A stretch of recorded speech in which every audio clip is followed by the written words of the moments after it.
Veronica, a teacher and a rape victim, did not expect that on October 11, 2018, the OPM members would rape her, even though their leader promised to protect her. A day in Mapenduma, Nduga, felt like decades for Veronica, an elementary school teacher volunteer in Nduga. Living in Nduga is not as free as in other districts. There are too many rules from Egianus, or Pace Rumi, the leader of the Free Papua organization, OPM. The OPM restricts movement of volunteer teachers. They can only go to school and home. They are banned from mobile phones and from taking pictures. Marta, a volunteer teacher for junior high school, who lives in the same house as Veronica, can still occasionally leave the house to where locals gather. One day, Marta returned with interesting news. The armed wings of the OPM was making a strategy to attack the security forces.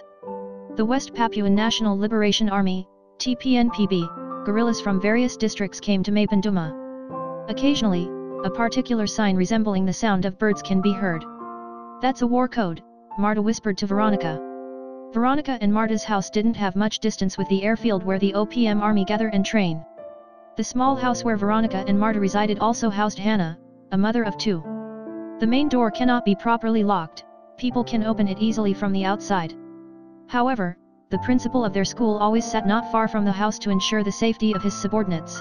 October 7, 2018, Veronica and other volunteers came to the church for the morning mass because Pace Rumi wanted to introduce them to the church attendees. "Teachers, don't be afraid.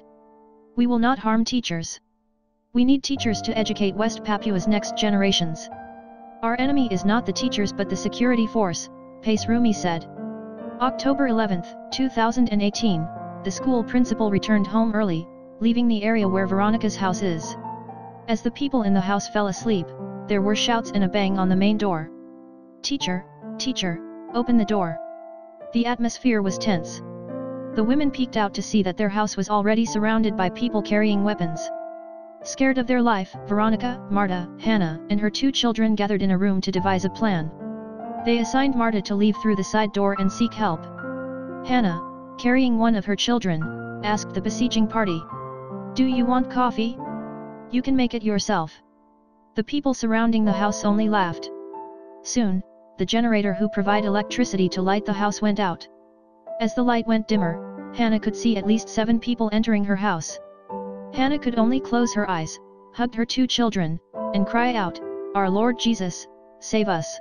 Our Lord Jesus, gives us strength." The intruders apparently broke to Veronica's room.